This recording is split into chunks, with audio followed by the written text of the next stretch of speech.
I'm not afraid of...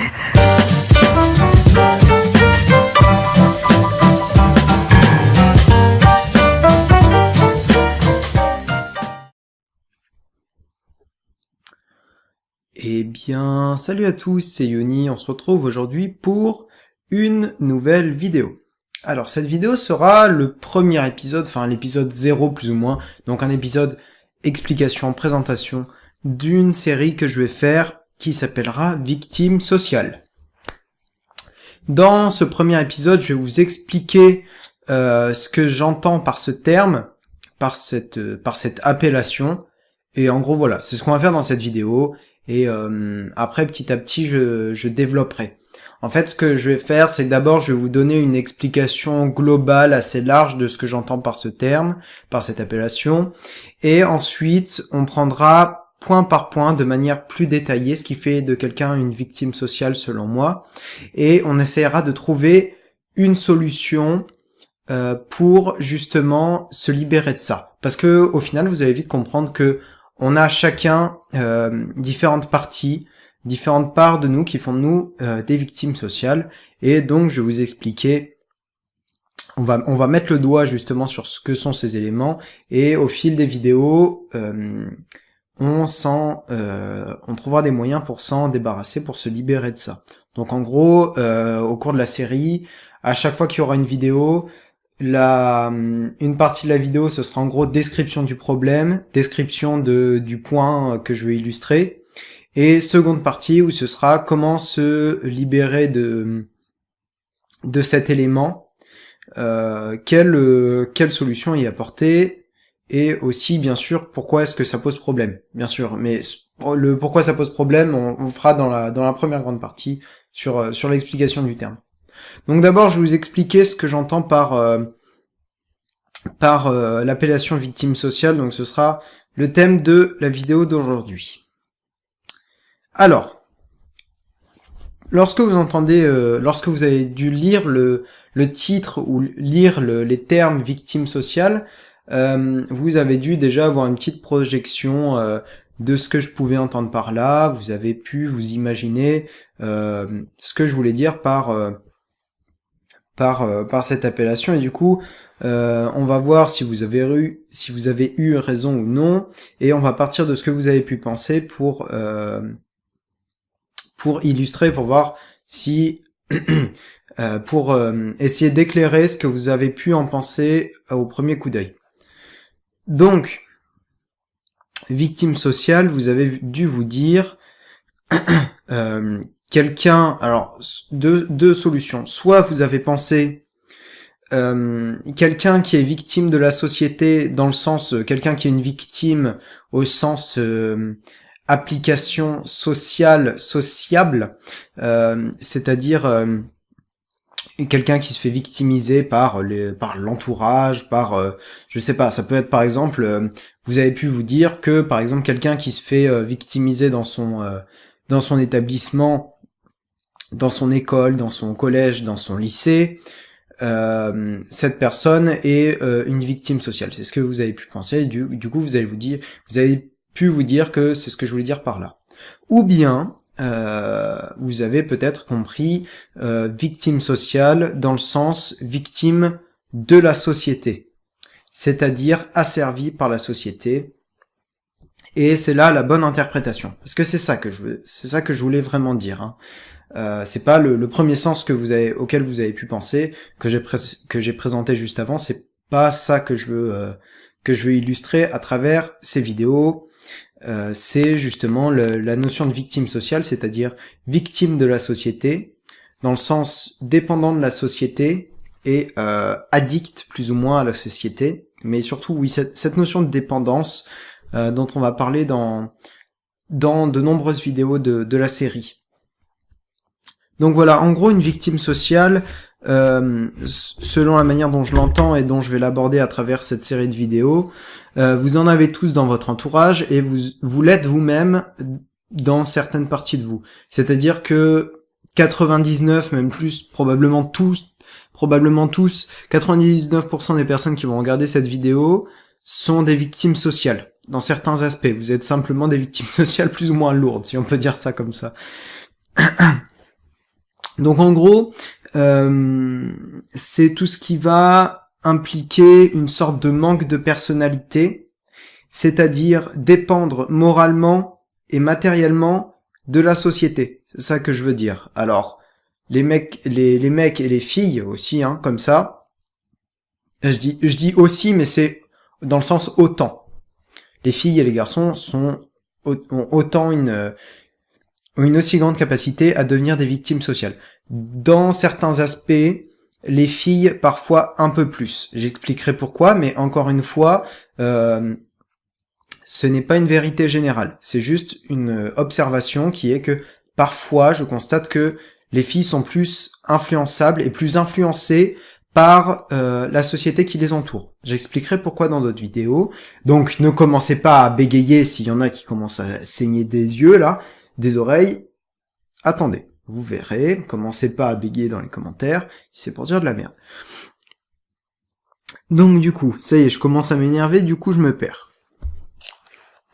Donc j'ai expliqué, oui voilà, donc c'est quelqu'un qui dépend de la société d'un point de vue moral ou matériel.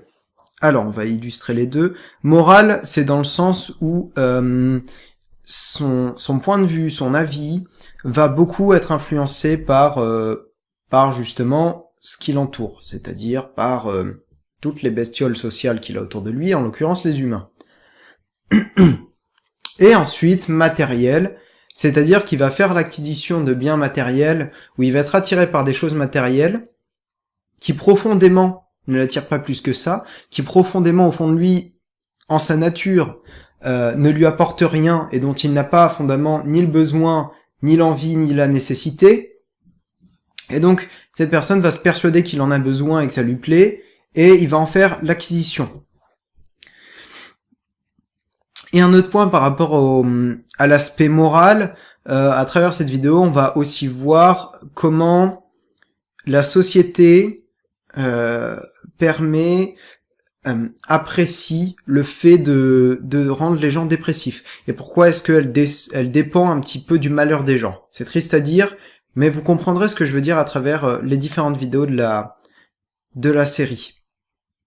Alors, je vais essayer d'éviter le plus possible d'utiliser les termes un peu dégueulasses, les termes qui m'énervent, qui m'insupportent, enfin, du style.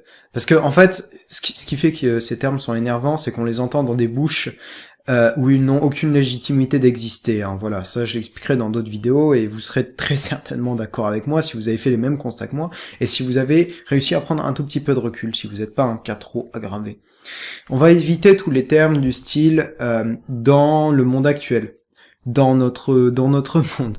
Je sais pas, il y a plein de, vous savez, toutes ces petites appellations clichés là, que ces petites appellations clichés de type prof qui se rebelle sans prévenir au milieu de sa classe en mode oui vous savez en même temps dans notre monde actuel oui les élèves etc. Parfois suivi d'un moi quand j'étais jeune j'étais pas comme ça ou un de mon temps mais ça c'est vraiment cette appellation est tellement devenue générique que les gens essaient de l'éviter à tout prix.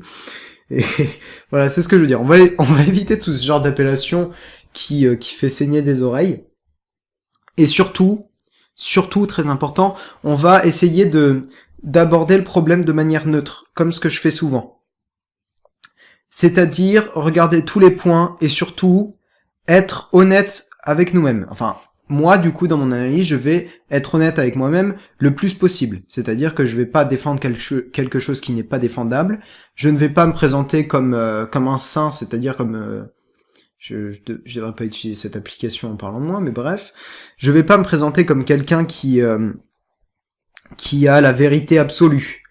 Ou quelqu'un qui est l'exemple absolu, qui a les clés, les solutions pour changer le monde. Et je ne vais pas me présenter moi-même justement comme une sorte de prophète de ça et comme un porteur de ça. C'est-à-dire porteur dans le sens qui applique dans tous les aspects de sa vie l'opposition aux remarques négatives sociales que j'ai pu me faire. il faut que, voilà, je pars pas de ce principe, j'admettrai mes défauts, et j'admettrai les problèmes que j'ai, tout comme je l'admettrai à mon entourage, et tout comme je l'admettrai à des gens même des gens pour qui j'ai beaucoup d'admiration. Vous savez, avoir un regard critique sur quelqu'un que vous appréciez, ça veut pas dire forcément être hypocrite. Parce que justement, à travers la critique que vous faites, ça permet à la personne de se remettre en question, et donc potentiellement d'avancer. Parce que si elle doit se remettre en question sur quelque chose, c'est peut-être qu'elle s'est trompée, c'est peut-être qu'elle a eu un échec moral, un échec de compréhension. Et donc par l'échec, on apprend, par l'échec, on se remet en question et on progresse. Donc voilà, je ferai la critique à la fois de moi et de d'autres personnes, dont certaines personnes pour lesquelles j'ai beaucoup de respect, et je critiquerai aussi des personnes pour lesquelles je n'ai aucune forme de respect et qui sont des grosses merdes. Mais encore une fois, comme je l'ai expliqué dans ma précédente vidéo, chaque personne dans ce monde a quelque chose à nous apporter ou à nous apprendre. Et donc, il ne sert à rien de détester tout le monde parce que il faut prendre chaque personne comme une source de connaissance, quelle qu'elle soit. Et surtout, il faut aussi comprendre que c'est assez stoïcien et oui, stoïcien, ce que je pense par rapport à ça, c'est se dire que finalement, en vouloir à quelqu'un, c'est trouver que c'est de sa faute. Mais au final, ce n'est de la faute de personne parce que on est ainsi. Et finalement, ça nous ramène à une sorte de notion de destin. On est un peu en train de partir en couille sur notre sujet initial, mais c'est pas grave tant que j'y suis, on continue. Ça nous amène sur une sorte de destin qui est que, vu qu'on ne choisit pas qui on ne choisit que moyennement où on va. Et finalement, à l'échelle de qui on est né pour être et de qui on était moralement à notre naissance, rien n'est une surprise dans ce qui arrive dans notre vie. Rien ne l'est dans la vie de qui que ce soit. Et du coup, on peut pas reprocher à quelqu'un... Et c'est un problème, cette pensée, parce qu'au final, ça remet en cause le système... la conception de justice, parce qu'au final, si quelqu'un a fait une bêtise, on peut dire il est né ainsi, c'est pas de sa faute, il a fait comme ça parce qu'il est né à tel endroit, parce que c'est la faute des causes. Je sais plus ce que c'est le mouvement philosophique qui nous présente ça comme ça. C'est j'ai perdu. Ouais, c'est pas grave, tant pis, je retrouve plus. Mais oui, voilà. Du coup, il ne faut pas partir avec un préjugé négatif sur qui que ce soit, et il ne faut pas rejeter quelqu'un par principe, ou rejeter quelqu'un pour le type de personne qu'il est, ou pour un désaccord moral, parce que ça ne sert à rien. Personnellement, ça ne vous servira à rien, pas même à renforcer votre ego, ce qui au final est le moteur motivateur des 3/4 des choses que vous détestez. Vous détestez beaucoup de choses parce que vous avez le dessus, et donc parce que ça renforce votre ego, parce que vous pouvez les briser moralement, ces choses.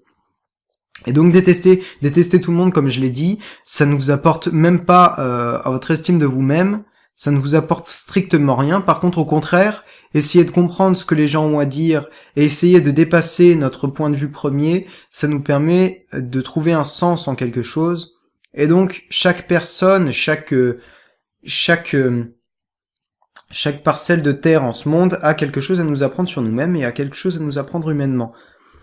Voilà, ça c'était la petite parenthèse philosophique qui n'a absolument rien à voir avec la série. Mais voilà, il faut que vous sachiez que mes vidéos, ce sera toujours comme ça. C'est-à-dire que je donne un sujet, mais je ne m'y restreins pas, parce que j'ai une pensée qui est trop bordélique pour ça. Je veux pas... vu que je planifie pas, en fait, si vous voulez, à chaque fois que je fais une vidéo, je prépare pas une petite feuille avant en mode, alors je vais parler de ça, etc.